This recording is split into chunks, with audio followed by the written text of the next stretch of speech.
ауыл балаларын қолдау мақсатында 2017 жылы тұңғыш рет Шығыс Қазақстан облысының 6 ауданында бастау алған Айқанат білім қорының Айқанат олимпиадасы биылғы жылдың 31 қазан 17 қараша аралығында республикамыздың барлық өңірлерінде жоғары дәрежеде ұйымдастырылды.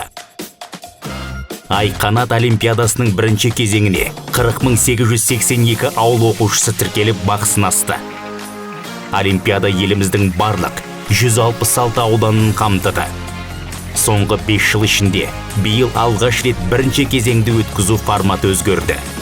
Биыл Айқанат олимпиадасының форматы өзгеріп, ауыл балалары тестілеу пәндік білім бойынша емес, логикалық қабілеттер, математикалық және кеңістіктік ойлау, оқу сауаттылығы бағыттар бойынша бақ сынасты. Жеңімпаз атану мүмкіндігі мектепте үздік оқитындарға ғана емес, барлық оқушыларға беріледі.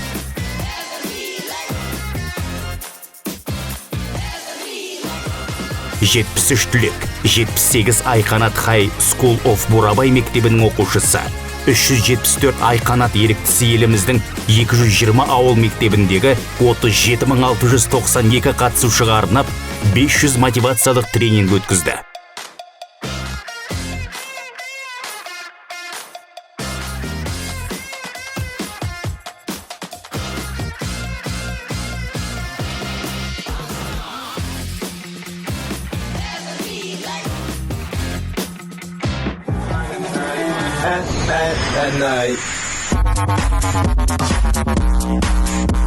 Біздің Айқанат олимпиадамыз 3 кезеңден тұрады.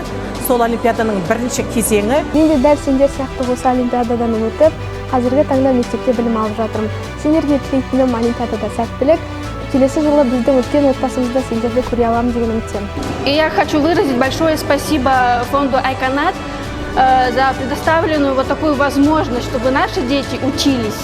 Елімізде жоғары деңгейге көтерілгісі келетін барлық ынталы ауыл оқушылары үшін тегін Айқанат олимпиадасына қатысатынымызды мақтан тұтамыз. 2022 жылдың 1-4 қарашасы аралығында Қазақстанның 5 қаласында Ақтөбе, Орал, Семей, Шымкент, Қарағандыда хакатон семинарларының сериясы өтті. 643 ауыл оқушысы елдің түпкір-түпкіріндегі Айқанат олимпиадасының жеңімпаздары сандық және көшбасшылық дағдыларды меңгерді. Айқанат платформасында ауыл оқушылары арасындағы математикалық сайыстың бүкіл қазақстандық турнирі бастау алды.